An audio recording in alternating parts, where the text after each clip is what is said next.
Bonjour à tous, j'espère que vous avez passé une bonne semaine sous la protection de notre Dieu. Avec toute l'équipe Adventiste FFS, nous sommes heureux de vous proposer une semaine spéciale autour du thème de la honte à l'honneur. Chaque soir à 19h à partir de dimanche et sabbat prochain, vous pourrez suivre sur notre chaîne un temps de témoignage suivi d'un temps de réflexion biblique. Après ces deux moments, vous aurez l'occasion d'aller plus loin dans la réflexion avec des questions qui vous seront proposées par notre invité.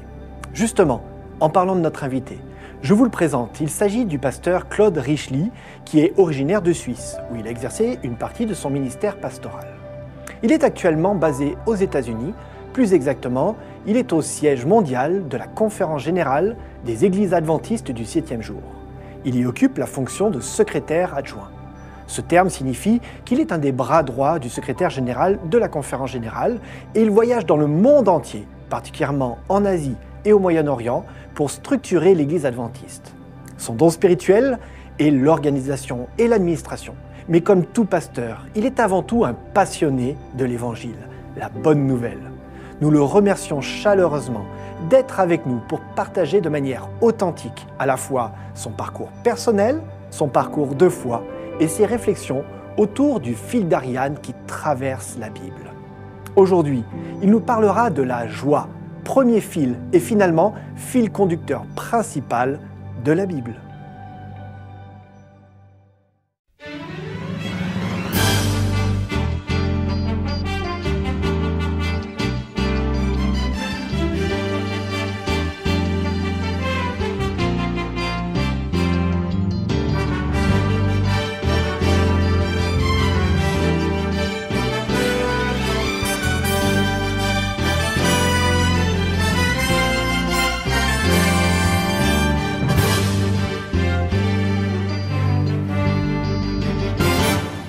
Seigneur, nous marchons dans ta présence, unis dans ton amour immense. Oui, tu es venu vivre parmi nous, donner ta vie jusqu'au bout. De ton sang versé, du cœur de ta souffrance, jaillit la source d'espérance, car tu es ressuscité pour l'éternité. Tu nous as libérés. Alléluia, alléluia, alléluia au Seigneur. Alléluia, alléluia, Créateur et Rédempteur. Que les peuples de la terre le proclament en chantant comme une immense prière, annoncer au monde entier qu'il est vivant.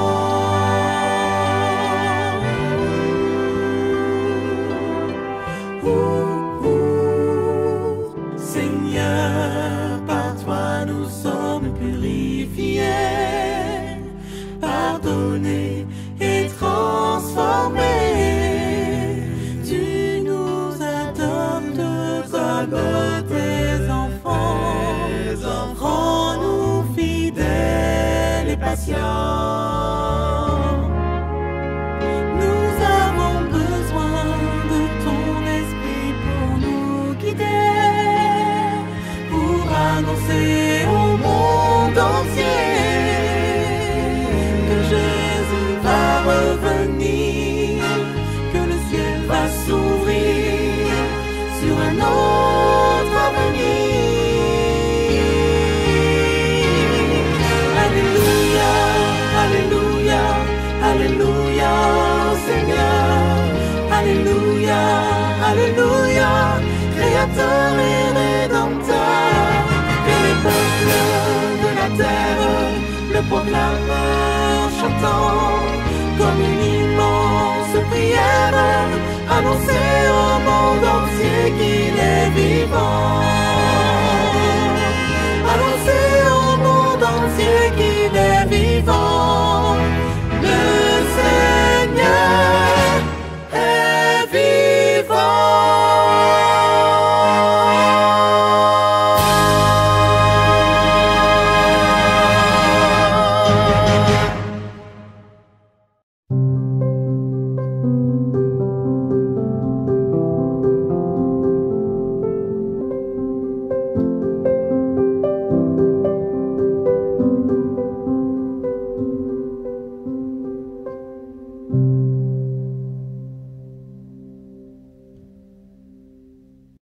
Bonjour chers amis, quel plaisir et quel privilège pour moi de pouvoir être ici en France Sud pour passer des moments avec vous, des moments de réflexion sur un sujet qui m'est devenu cher et que j'ai choisi d'intituler « À la recherche de l'honneur perdu ». Pourquoi s'occuper de l'honneur perdu dans une société où finalement la question de l'honneur semble être évacuée, semble être minimisée? Une société de performance, une société où nous sommes tous très astreints à des efforts réguliers qui n'ont rien à faire avec l'honneur. Eh bien, il y a aussi cette question de savoir comment lire et comprendre la Bible. Et on ne peut pas vraiment la comprendre sans s'être penché sur la question de l'honneur. Elle va du début à la fin de la Bible. Et ceci m'amène aussi à vouloir reprendre le thème du fil d'Ariane ou des fils d'Ariane, ce fil mythologique qui a permis à Thésée de sortir du labyrinthe où sévissait le Minotaure. Ce fil d'Ariane qui, transposé à la question de comprendre la Bible, nous permet de trouver un repère qui va du début de la Bible jusqu'à la fin, qui couvre en fait l'ensemble des 66 livres. Quand on y pense, la Bible est en fait un ouvrage assez extraordinaire, puisqu'il a été écrit pendant plus de 1600 ans. Et à travers toutes ces années, on pourrait se dire qu'il doit y avoir toutes sortes d'éléments épars et quelquefois on peut s'y perdre. Mais cependant, si on réalise qu'il y a un fil qui peut être identifié au début du premier livre de la Bible, qui est la Genèse, et qui va jusqu'à la fin de la Bible, l'Apocalypse, ce fil peut servir d'élément conducteur. D'éléments qui nous permettent de ne pas nous perdre dans certains détails qui peuvent nous distraire ou même nous décourager.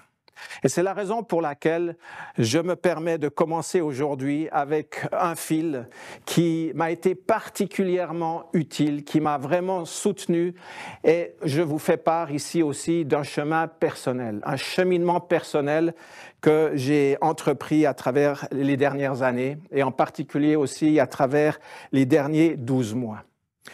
J'aimerais commencer avec une histoire qui peut être assez difficile à digérer, et c'est celle qui se trouve dans le chapitre 6 de la Genèse, dans lequel on apprend qu'après toute une période de temps, l'Éternel Dieu se repentit d'avoir fait l'homme sur terre. En fait, il fut affligé en son cœur, nous dit le texte.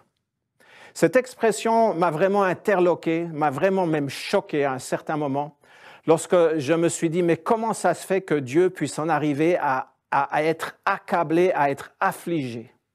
Et là, vraiment, il s'agit d'une expression qui témoigne d'une douleur profonde. Et à la limite, on pourrait se dire que cette expression est complètement en dehors de toute attente, car finalement, Dieu est Dieu. Qu'est-ce que Dieu a à avoir des sentiments pareils? J'aimerais vous dire que, à la limite, ce Dieu que nous rencontrons ici est un Dieu dont nous ne sommes pas vraiment familiers. Car effectivement, s'il y a une image de Dieu qui a souvent été présentée, c'est celle d'un Dieu vengeur, c'est celle d'un Dieu méchant, c'est celle d'un Dieu qui essaye de nous zapper au fur et à mesure que nous faisons des fautes graves. Et en réalité, le Dieu qui nous est présenté ici est un Dieu qui a le cœur littéralement brisé par tout ce qui se passe sur la planète qu'il a créée.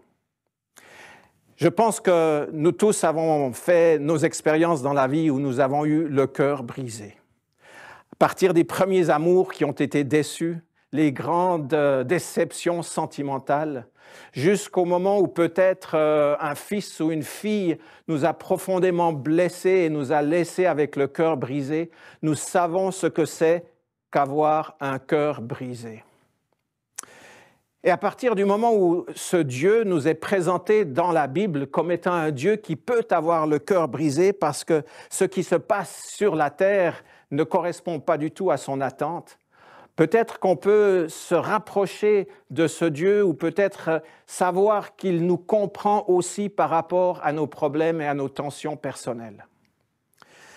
Mais en réfléchissant à ce texte, je me suis dit, mais comment ça se fait qu'il faille attendre jusqu'à ce que les choses se soient détériorées dans la création qu'il a faite au point qu'il en ait le cœur brisé?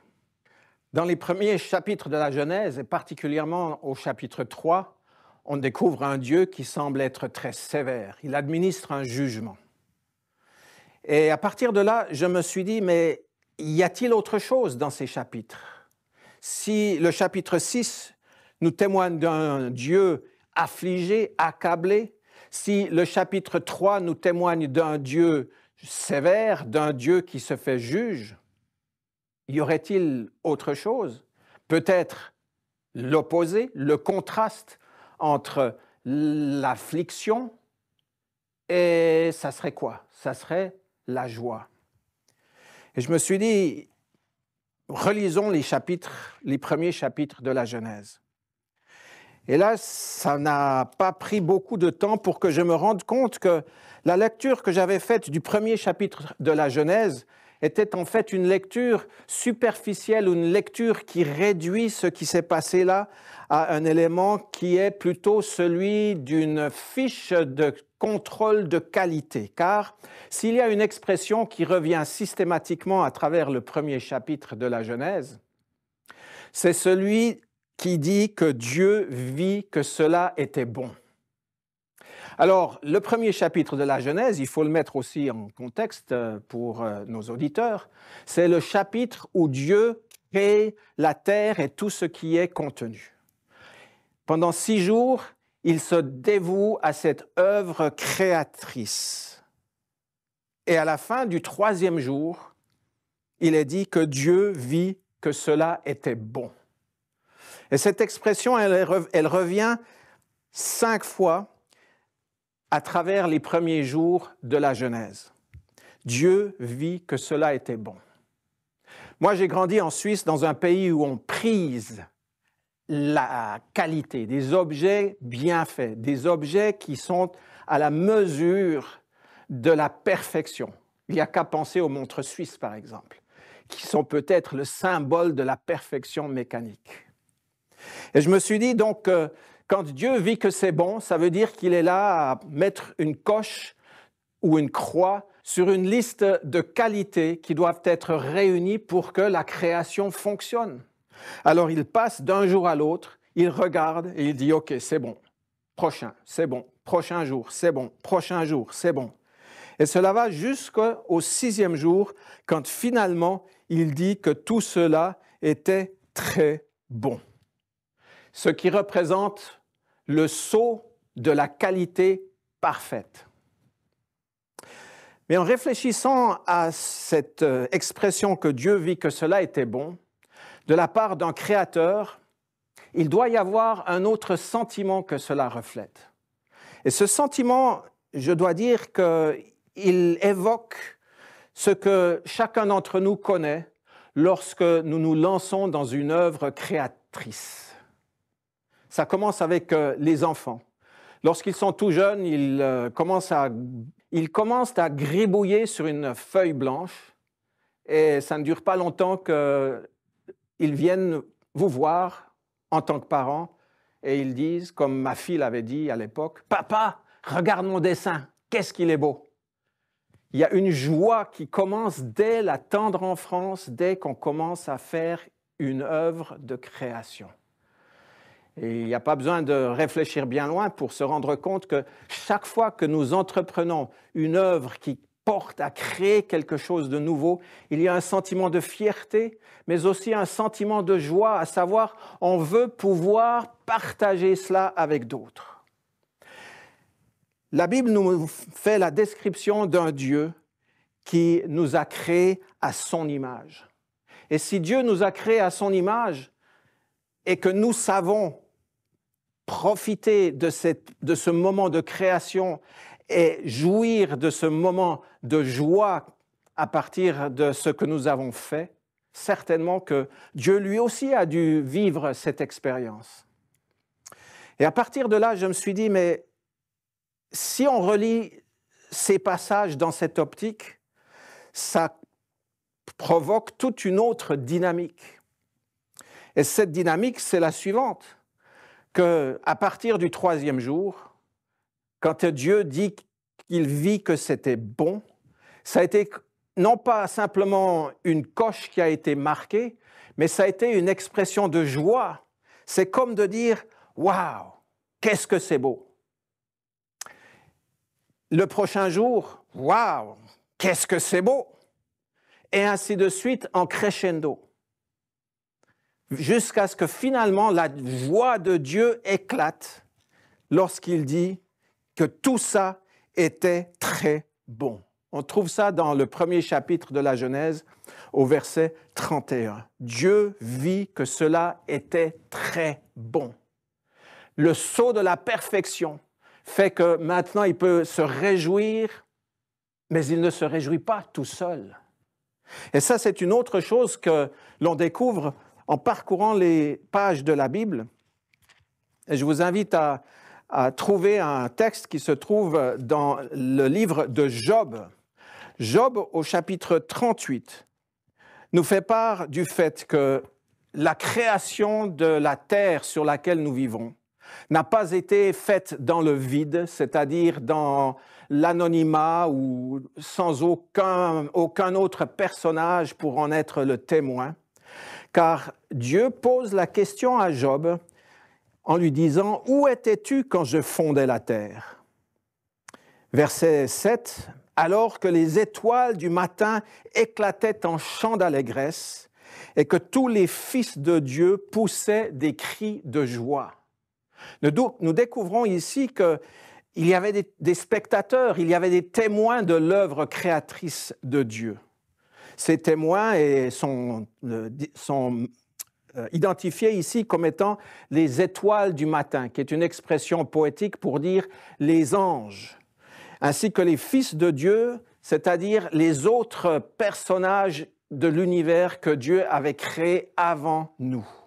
Donc il y a dû avoir tout un monde qui regardait et qui se sont réjouis en même temps que Dieu lui-même, au fur et à mesure que la création, les jours de la création avançaient.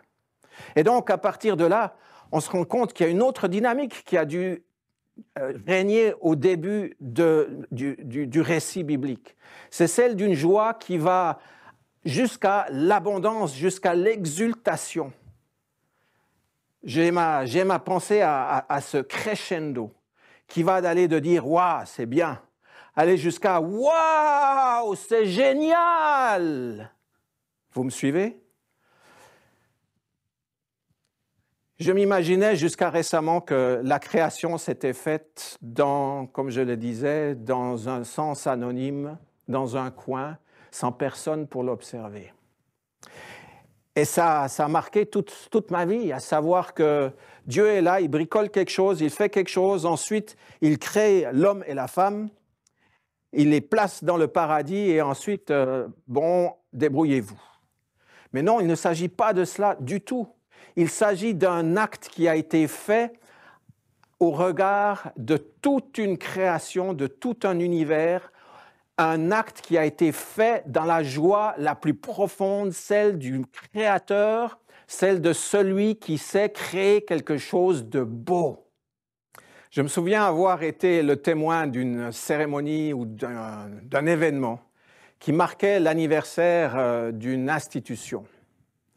Et à travers les discours, on pouvait sentir comment le ton de la joie augmentait pour marquer les étapes de cette institution, jusqu'au point où, tout à coup, il y a eu une explosion dans un coin. Il y avait là une estrade avec une scène et un canon à confetti. Vous savez ce que c'est qu'un canon à confetti? C'est un canon dans lequel on met non pas de la poudre à canon et un obus, mais on met des confettis et on tire une gâchette pour que tout à coup, au moment opportun, les confettis explosent dans l'air et créent une atmosphère de fête et une ambiance géniale. Certainement qu'il n'y avait pas de canon à confetti dans le jardin d'Éden au moment où Dieu a créé, a fini la création. Mais je peux m'imaginer que lui qui était le créateur a dû aussi vivre et manifester de ce crescendo qui va jusqu'au moment où il a jeté dans l'air un ensemble de papillons qu'il venait d'avoir créés, des papillons qui ont rempli l'air de leur couleur chatoyante. Et ceci peut être au moment où il a présenté Adam et Ève qu'il avait en fait créés pour devenir les régents de sa création. On trouve cela au chapitre 1 et au verset 28 de la Genèse, où il est dit « Dieu les bénit et Dieu leur dit « Soyez féconds, multipliez, remplissez la terre et assujettissez-la, et dominez sur les poissons de la mer, sur les oiseaux du ciel et sur tout animal qui se meut sur la mer, sur la terre. » Et ce verset, en fait, il est très, très concentré, mais on peut percevoir à travers ce verset deux choses. L'une, c'est celle de marier, de procéder au mariage d'Adam et d'Ève en leur donnant la possibilité de procréer, de fonder une famille, un acte de création par excellence. Et tous ceux qui ont été mariés, tous ceux qui se sont mariés, tous ceux qui ont vécu ces moments savent quelle joie profonde on éprouve lorsqu'on est en train de donner un serment de fidélité à l'autre. Toute la salle peut se réjouir avec nous et ensuite, évidemment, il y a les festivités qui s'en suivent. Je ne peux pas m'imaginer que le premier mariage qui ait eu lieu sur la planète Terre ait été moins joyeux que ce que nous-mêmes nous éprouvons lors de notre mariage. Je me souviens quand j'ai été marié avec ma femme et que je suis sorti de la chapelle avec elle, l'explosion de joie de tous mes amis, de tous nos amis qui sont venus nous féliciter et nous manifester leur amour. Et en même temps, ils ont aussi été présentés non seulement comme hommes et comme femmes, mais aussi comme régents.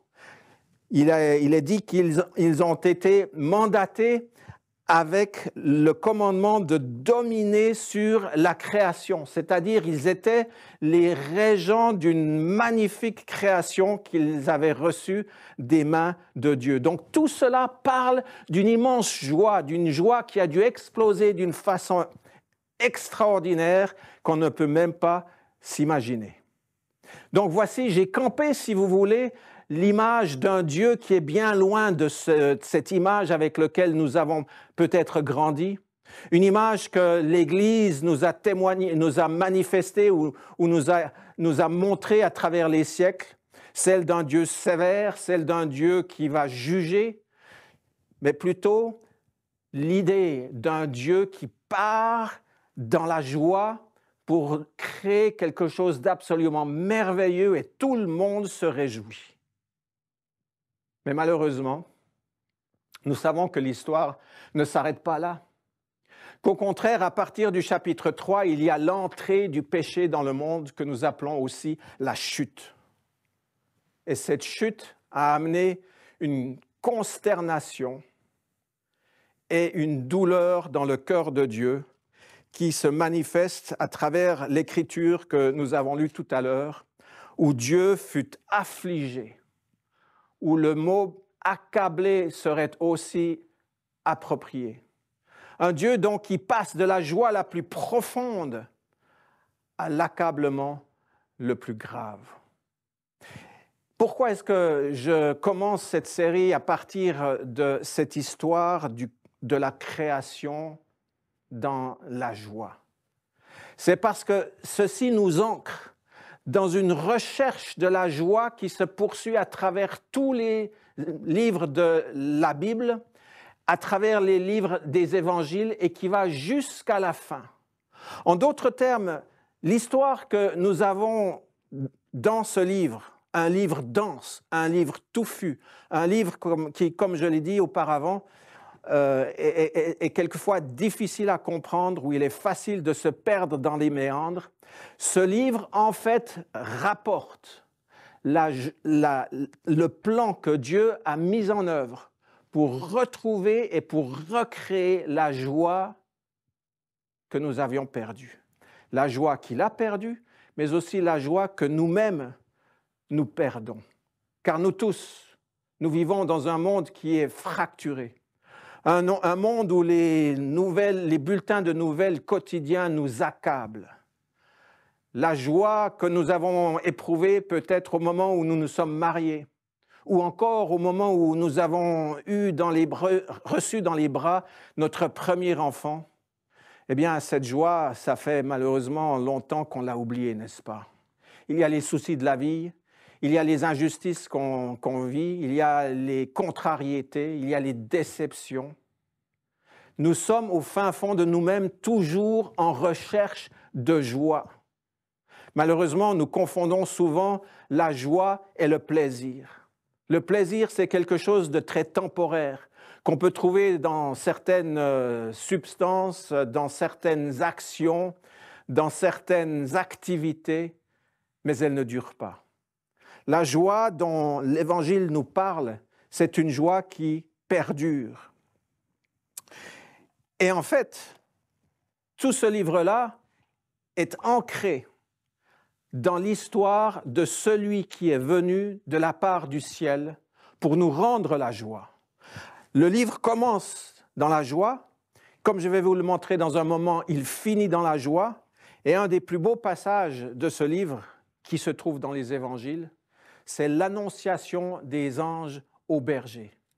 L'histoire de Noël, somme toute. Une histoire que certainement nous avons dû entendre en tant qu'enfants peut-être. C'est l'histoire de ces bergers qui sont dans la campagne et qui gardent leurs troupeaux. Et bien, tout à coup, il y a un ange du Seigneur qui apparaît, et je lis ça dans l'évangile de Luc au chapitre 2 et au verset 9. « Et la gloire du Seigneur resplendit autour d'eux. Ils furent saisis d'une grande frayeur. Mais l'ange leur dit, « Ne craignez point, car je vous annonce une bonne nouvelle qui sera pour tout le peuple sujet d'une grande joie. » Je trouve cette expression merveilleuse. Au milieu de la nuit, une lumière et l'annonce de quelque chose, de la naissance d'un enfant qui sera le sujet d'une grande joie. Voyez-vous, l'Ancien Testament, en fait, est un ensemble de livres qui annoncent la venue à venir du Messie, l'annonce de celui qui va apporter une grande joie. C'est l'accomplissement d'une attente millénaire. Plus tard, il a aussi dit que les anges sont apparus. Il se joignit à l'ange une multitude de l'armée céleste, louant Dieu et disant « Gloire à Dieu dans les lieux très hauts, et paix sur la terre parmi les hommes qu'il agrée. » Et à la fin de cette histoire, il est dit que les bergers s'en retournèrent, glorifiant et louant Dieu pour tout ce qu'ils avaient entendu et vu, et qui avait été conforme à ce qui leur avait été annoncé. Donc, on a là, comme parmi les ténèbres les plus sombres, l'explosion de la lumière et de la joie. Cette histoire se poursuit jusque dans l'Apocalypse. L'Apocalypse, c'est le dernier livre de la Bible. Un livre qui paraît bien souvent difficile à comprendre, car il est plein de symboles et il ne semble pas y avoir un fil conducteur. Mais là encore une fois, le fil conducteur s'avère être celui de la joie, car le livre de l'Apocalypse aboutit sur une scène qui est une scène future, qui est une scène à venir, où Jean, l'apôtre, qui reçut les paroles de l'Apocalypse, dit « Après cela, j'entendis dans le ciel comme la voix forte d'une foule nombreuse qui disait « Alléluia ! Le salut, la gloire et la puissance sont à notre Dieu. » Le mot « Alléluia », c'est une expression de joie, une expression profonde. Et on retrouve ce mot plusieurs fois dans ce même chapitre. Au verset 3, « Et ils dirent une seconde fois « Alléluia !» et sa fumée monte au siècle des siècles. Puis au verset 6, Alléluia, car le Seigneur notre Dieu Tout-Puissant est entré dans son règne. Le sujet de la joie se retrouve non pas à un titre hypothétique, mais à un titre réel. Le livre de l'Apocalypse a été écrit afin que nous puissions nous réjouir à l'avance de ce qui, cette joie, va nous être rendue. Au verset 7, on reçoit le commandement de se réjouir. Réjouissons-nous, soyons dans l'allégresse et donnons-lui gloire. Voilà en fait le but de notre vie, parce que c'est le but du plan de Dieu pour nous. C'est de retrouver la joie. Cette joie, évidemment, elle n'est pas toujours simple à vivre, mais elle fait partie de la vie de ceux qui décident d'accepter les paroles de l'Évangile, d'accepter qu'il y a un espoir qui réside dans la vie et l'œuvre de Jésus-Christ. Dans l'Ancien Testament, comme je l'ai dit auparavant, il s'agissait d'un espoir qui allait se réaliser à l'avenir. Nous avons un texte dans les psaumes qui dit « Juste, réjouissez-vous en l'Éternel et soyez dans l'allégresse. Poussez des cris de joie, vous tous qui êtes droits de cœur. » Ça, c'est le psaume 32 et au psaume 33, l'idée est reprise. « Réjouissez-vous en l'Éternel, la louange sied aux hommes droits. Chantez-lui un cantique nouveau. Faites retentir vos instruments et vos voix. » Oui, l'idée de la joie est une idée que nous pouvons retrouver et que nous pouvons revivre dans nos vies.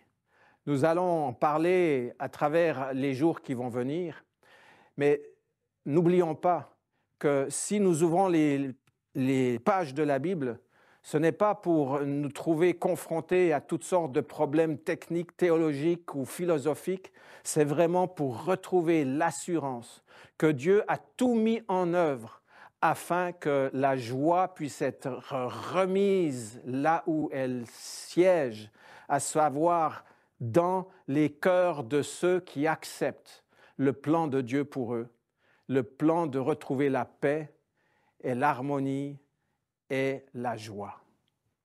Chers amis, à la fin de cette réflexion, à la fin de ce moment de partage, j'aimerais vous inviter à nous suivre à travers les soirées qui vont venir, pour vous donner l'occasion de renouer peut-être avec la joie qui vous a peut-être été ravie. Il est facile de perdre la joie dans les moments du quotidien, mais il est encore plus facile de la perdre d'une manière quasiment permanente lorsque nous avons été ébranlés, bouleversés, mis dans le deuil par la perte d'un être cher qui nous a quittés ou qui nous a abandonnés. Je voudrais finir ces propos en inclinant la tête pour faire une prière de remerciement à celui qui est l'auteur de la joie, celui qui n'a jamais voulu devenir un juge vengeur, mais au contraire celui qui nous soutient à travers la vie pour éprouver une joie profonde alors même que les événements peuvent être de nature à nous décourager. Père éternel, nous voulons te remercier de ce que tu es un Dieu qui est plein de joie et qui désire que nous puissions éprouver la joie dans nos cœurs également. Tu sais qui m'écoute en ce moment et j'aimerais te demander de donner à chacun une étincelle d'espoir et même de joie afin de pouvoir se préparer pour une vie meilleure. Nous te demandons cela. Amen.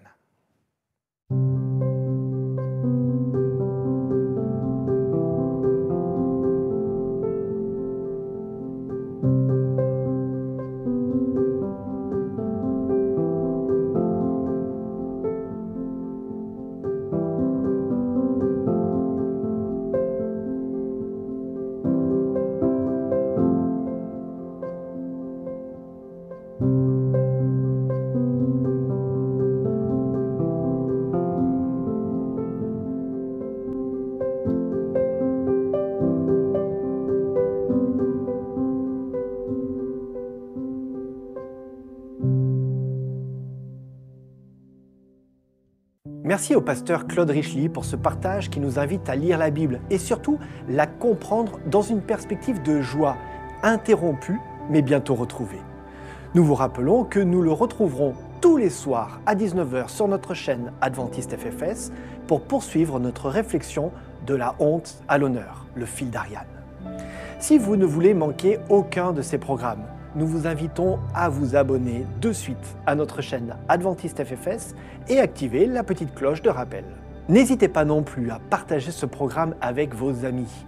Je vous propose à présent de soutenir financièrement l'action que nous menons ainsi que l'œuvre de notre Église. Vous pouvez le faire comme à votre habitude en apportant vos offrandes et vos dîmes en cliquant sur le lien de cette vidéo ou au sein de votre communauté. Pour ma part, je vous donne rendez-vous demain soir à 19h précise et je vous laisse avec cette parole de bénédiction que l'on retrouve dans le livre de Jude. À celui qui peut vous garder de toute chute et vous faire tenir devant sa gloire, sans défaut, dans l'allégresse, à Dieu seul, notre Sauveur, par Jésus-Christ, notre Seigneur, soit gloire, majesté, pouvoir et autorité, dès avant tous les temps, maintenant et pour tous les temps. Amen.